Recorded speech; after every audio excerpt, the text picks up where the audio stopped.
ये हुई ना बात जोहार। हाँ जय जोहार। मैं भी वैसे मेरा जन्म जो है भारत का एक शहर है, उसका नाम है रांची। वहाँ के ध्रुवा हॉस्पिटल में पैदा हुआ था 4 दशक पहले। उसके बाद मैं DAV स्कूल जो है आपका सेक्टर 4 का ATC में, वहाँ मैं किंडरगार्टन तक पढ़ा हूँ और 3.5 साल का था, फिर यहाँ से चला गया मैं। और मैं इसीलिए आप सबका विशेष रूप से आभारी हूँ कि मैं उसके बाद से हमेशा सोचता था रांची आऊँ, रांची आऊँ, रांची आऊँ, आ नहीं पाता था, आना हो नहीं पाता था। आने की बड़ी इच्छा थी, तो जब ये मुझे अवसर मिला आप लोगों के कारण, तो मैं तुरंत उसको लपक लिया और मैंने कहा कि नहीं आऊँ, आप बिल्कुल आता हूँ। एयरपोर्ट से उतरा, सबसे पहले आते हुए मुझे पता चला ध्रुवा रास्ते में पड़ता है, तो सबसे पहले गया स्कूल के बाहर, अपने सेल्फी लिया, फोटो डाला, उसके बाद यहाँ आया। उसे थोड़ा लगता तो आप लोग जो है, आप में से कितने लोग हैं जो फिल्म मेकर बनना चाहते हैं? Actor, director, writer? लगभग सभी बनना चाहते हैं, ऐसा लगता है मुझे। नहीं बनना चाहते तो भी कोई बात नहीं है, ये भी मैं बताऊँ आपको। क्योंकि इस तरह के जो वर्कशॉप्स होते हैं, इस तरह के जो क्लासेस होते हैं, जरूरी नहीं है कि आप वहाँ पे आके आप जो चीज़ें सीखते हैं, जो चीज़ें सुनते हैं, वो आपके जीवन में बार बार काम आता है, बहुत काम आएगा आपके लाइफ। मैं अपना एक छोटा सा, जैसे मैं थोड़ा सा अपना परिचय दे देता हूँ, क्योंकि मैं ज़्यादातर पढ़ने के पीछे रहा हूँ, तो इसीलिए आप में से अधिकांश लोग उस तरह से नहीं जानते होंगे मुझे। मैं थिएटर करता था ग्वालियर में रंगमंच से जुड़ा हुआ था, एनर्जी का वर्कशॉप किया था। उसके बाद मैं वहाँ से चला गया मुंबई। उस ज़माने में इंटरनेट नहीं था, जो अभी तक के साथ हम ऑनलाइन क्लासेस की बात कर रहे थे, ये सब चीज़ें नहीं होती थी। तो ये मजबूरी थी हमारे लिए मुंबई जाने की। आपके लिए मजबूरी नहीं है, मैं आपको कल जब डिटेल का और क्लास करूँगा, करेंगे, बात करेंगे तो बताऊँगा। आपके लिए मजबूरी नहीं है, क्योंकि आज जो है वो भी मैं आगे बताऊँगा कैसे कैसे। क्योंकि आज आप झारखंड में रह के भी वो फिल्म बना सकते हैं जिसको ऑस्कर मिल सकता है, बिल्कुल कर सकते हैं, बहुत आसानी से कर सकते हैं। मैं मतलब खुद सोच रहा हूँ कि शायद 2-4 साल के बाद मुंबई से कहीं और शिफ्ट हो जाऊँ, आराम से सुकून वाली जिंदगी रहूँगा और काम मुझे मिलता रहे, कोई दिक्कत नहीं। वो आप अच्छे से काम कर रहे हैं। महेंद्र सिंह धोनी रांची में रह के क्रिकेट खेलते हैं ना, कोई दिक्कत नहीं है। तो मैं मुंबई गया, एडवर्टाइजिंग में काम किया, एड फिल्म शो थे, विज्ञापन फिल्म है, उसमें मैं असिस्टेंट डायरेक्टर रहा। वहाँ से मैं गदर एक प्रेम कथा में असिस्टेंट डायरेक्टर लगा। उसके बाद में था हीरो, जो प्रियंका चोपड़ा की पहली फिल्म थी, उसमें भी मैं असिस्टेंट डायरेक्टर था अनिल शर्मा जी के साथ। और उसके बाद मैंने वो काम किया जो आप लोगों के घर में जो भी लड़ाई झगड़े हुए हैं, उसमें मेरा बहुत बड़ा योगदान है। अगर आपके मसाले पिताले के बीच में जितने झगड़े हुए होंगे, उसमें 2-4% मेरा भी कंट्रीब्यूशन है। मैंने कुछ 3000 एपिसोड सास बहू वाले सीरियल्स लिखे हैं।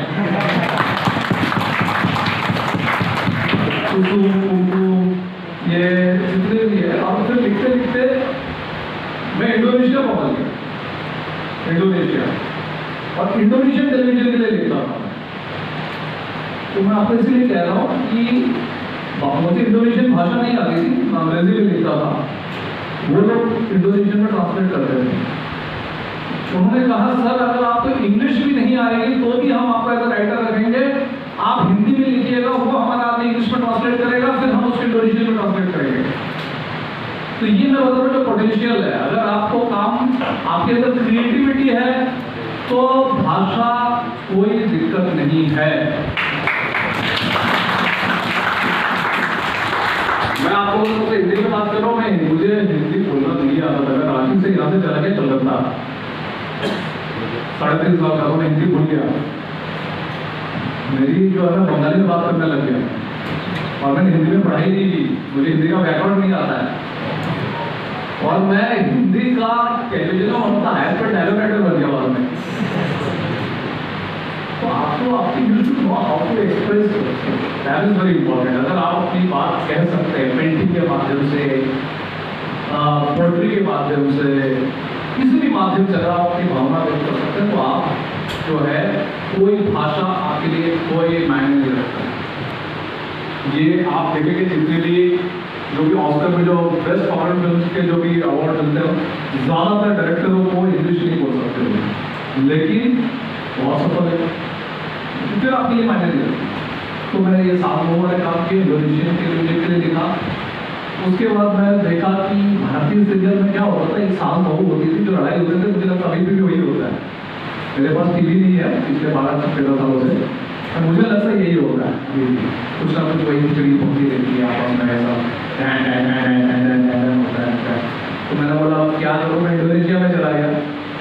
मुझे लगा कि यहाँ पे भी 7 लोगों से मुक्ति मिली, लेकिन वहाँ गया तो पता चला वहाँ पे एक सीरियल की कहानी शुरू हुई, बड़ी अच्छी कहानी, टीआरपी नहीं आ रही है। तो आप में से सोनपरी कितने लोगों ने देखा है ना? तो सोनपरी जो है इंडोनेशिया में बहुत हिट था, बिदादरी के नाम से।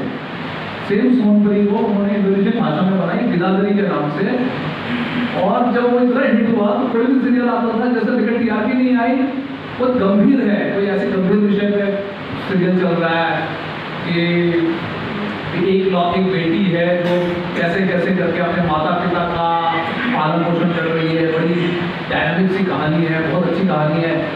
टीआरपी नहीं आया, आ रही है, टीआरपी समझते ना आप लोग, पॉपुलैरिटी कम है, तो वो कहते हैं sir why don't you bring one angel in the story, है ना? तो हम उसमें एक परी आ जाती है, हर सीरियल में परी आने लग रही वहाँ पे। तो उन्होंने बोला यार ये परियों के बीच में नहीं रह सकता, वापस आ गया। आने के बाद फिर मैंने अपना थिएटर ग्रुप शुरू किया, क्योंकि मैं थिएटर से रहा हूँ। तो मेरा जो सबसे पहला प्ले था जो मैंने लिखा था, मोहनजोदड़ो प्रोड्यूस किया था, लिखा था, प्रोड्यूस किया था। उसमें से भी मैं आपको बताऊँ, ऐसे ही आपके जैसे जगह से, मतलब जो उसमें मेरी पहली लीड जो मोहनजोदड़ो की नायिका थी, वो इंदौर की लड़की थी, जो शादी के बाद उसने कहा अपने पति से कि मुझे लगता है कि एक्टिंग करनी चाहिए। तो उसके पति को सपोर्टिव थे, उन्होंने कहा चले जाओ मुंबई में, उसको एक कमरा दिला दिया कहीं रेंट पे, और वो लड़की मुझसे मिल गया, बोली भैया मुझे एक्टिंग करनी है। मैं बोला आ जा कर। उसको जब हम एक्टिंग करवाते थे तो वो न्यूज़ रीडर जैसे पढ़ती थी।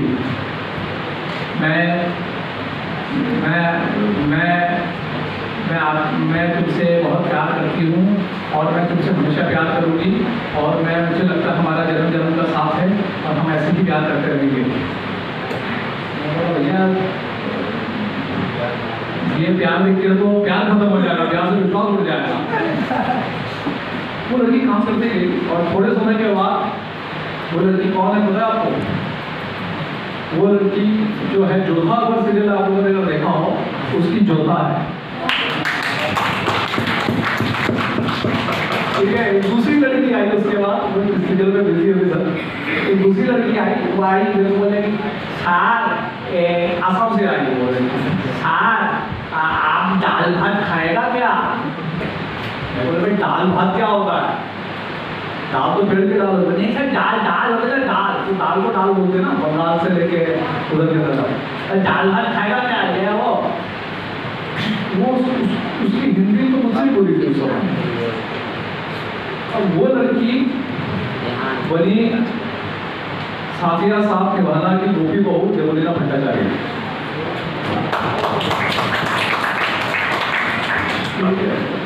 उसके बाद एक और लड़की थी जिसकी हाइट कितनी है, जो मेरे मोहित दौर में मेरे साथ काम कर रहा है, जो हमारी नायिका आई, उसकी हाइट कितनी है, सांवली है।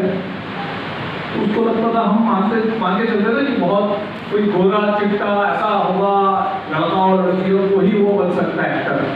ऐसा नहीं, जैसे मुझे जो लोग देखते आप तो एक्टर है, मैं बोला नहीं मैं राइटर डायरेक्टर हूँ, मैं एक्टर को टेंशन देता हूँ, बेटा ठीक से एक्टिंग नहीं करूँगा तो मैं हीरो बन जाऊँगा। तो क्या उसके मैं बता रहा हूँ कि आप लोग इसलिए मैं बता रहा हूँ कि अब हम लोग डिटेल में बात करेंगे, फिजिकल अपीयरेंस जो मैटर हम लोग सोचते हैं, लेकिन वो लड़की की हाइट इतनी है, सांवली है, उसको लगता था कि पता नहीं कभी वो कुछ कर सकती नहीं कर सकती। उसको एक सीरियल मिला जिसका नाम है अफसर बिटिया, मिताली नाम, आप लोगों ने देखा होगा शो में अफसर बिटिया। उसकी शुरुआत ऐसे हुई। इस तरह से कितने अनगिनत लोगों को मैंने अपने आंखों के सामने देखा है। मैं मतलब जो है वीडियो का रिकॉर्ड ले लिया, बाद में काट के निकाल दीजिएगा और फिर चढ़ा भी लेके चलेगा। एक हीरोइन है जिनका नाम है, जो अभी हॉलीवुड में भी स्टार बनी हुई है, रिकॉर्ड कर लो कोई दिक्कत नहीं, हम रहते नहीं है। उनका नाम है प्रियंका चोपड़ा। जब वो पहली बार हमारे साथ चल रही थी, मुझे लगा ये इनका कुछ नहीं होने वाला जीवन में, कुछ नहीं होना। लेकिन क्योंकि अगर आप लोग उनकी एक्टिंग देखनी है, द हीरो करके फिल्म है, वो देखिएगा। उस समय उनका नॉन जॉब का भी दिख रहा है। उस समय मतलब वो डायलॉग ऐसा वॉमिट करती थी, वॉमिट बोलते ना उस तरह से करती, लेकिन वो इस तरह से अपने आप में सफल हुई। तो ये है एक डेडिकेशन। तो उसके बाद जो है ये सब करता रहा, थिएटर करता रहा। थिएटर करने के बाद इस बीच में जो है फिर मैंने अपनी पहली फिल्म डायरेक्ट की, तो सबसे पहली फिल्म थी मेरी फीचर फिल्म, जो मुझे जबरदस्ती डायरेक्टर बनाया था। मैं मुंबई आकर डायरेक्टर बनने, एक्टर बनने आया था, राइटर बनने आया था, मैं डायरेक्टर बनने आया था। वो मुझे सर कंपनी में धमकी देकर डायरेक्टर बनाया गया, बोला कि आप ही को करनी पड़ेगी डायरेक्टर। उसमें भी एक लड़की है जो उसकी पहली फिल्म थी, और एक्टर का नाम है मधुरिमा तुली।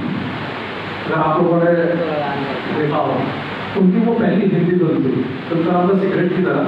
किसी ने नहीं देखी, मैंने भी नहीं देखी, तो कमल मुझे साथ रिलीज हुई थी, पर कोई फर्क नहीं। आपने देखी है सिगरेट की तरह? अरे मधुरिमा तुली का तो नाम सुना होगा, एक्टर है, हीरोइन है, उसको तो जानते हैं लोग। आके रियलिटी शो में आजकल इस हीरोइन को नहीं भी जानते लोग, रियलिटी शो में आकर लड़ाई झगड़ा कर लेती है, तो लोग जानने लग जाते हैं, कोई दिक्कत नहीं है। तो वो पहली फिल्म थी, प्रशांत नारायण, युविका चौधरी, लोक शांति में दूसरी लड़की थी ना युविका चौधरी, वो मधुरिमा तुली, उनके साथ मैंने पहली फिल्म बनाई। उसके बाद मैंने दूसरी फिल्म जो बनाई, एक फिल्म जो मैंने लिखी थी एक्चुअली, उससे पहले एक और फिल्म के एडिशन के अंदर डाल दिया था, लाहौर करके, जिसको वो नेशनल अवार्ड मिले थे। और हम लोग एक फिल्म मैंने लिखा था जो जिस फिल्म का नाम था चलता मामा दूर के, जिसके लिए सुशांत सिंह राजपूत जी वहाँ गए थे नासा में ट्रेनिंग लेने के लिए। तो हम देखते हैं ना फोटो, एक स्पेस शूट में जो फोटो, तो उसी फिल्म के लिए गया था। तो हम लोगों ने लिखी थी, मैंने उनके हमारे डायरेक्टर संजय भोजन चौहान, उनकी कहानी थी वो, और उसका स्क्रीन प्ले डायलॉग जो है मैंने साथ में लिखा था उनके। तो ये सब करता रहा। उसके बाद मैंने अगली फिल्म बनाई, नागालैंड की पहली फिल्म मैंने बनाई है। नागालैंड में जाके, नागालैंड की नागालैंड भाषा की पहली फिल्म बनाई है, जिस फिल्म का नाम है नानी तेरी मोरनी, अभी रिलीज नहीं हुई है। वो आगे चल के अपना उसको, अगर आप में से किफी जानते हैं लोग, किफी में जो है इंडियन पैनोरमा सेक्शन होता है, किफी में वो फिल्म सेलेक्ट हुई थी, उसको दिखाई गई। उसका अगर आप दिल्ली के सिटीफोर्ड ऑडिटोरियम में जाएंगे तो वहाँ पे कुछ यूनिक फिल्मों के पोस्टर्स लगे हैं, वो सरकार का बहुत बड़ा ऑडिटोरियम है, उसमें मेरी फिल्म का भी पोस्टर लगा हुआ है। तो वो एक दिल्ली ख्याति, ये साल भी गोवा में यूनेस्को ने उस फिल्म को दिखाया। वो एक छोटी बच्ची थी नागालैंड की, 2015 की सबसे छोटी बच्ची।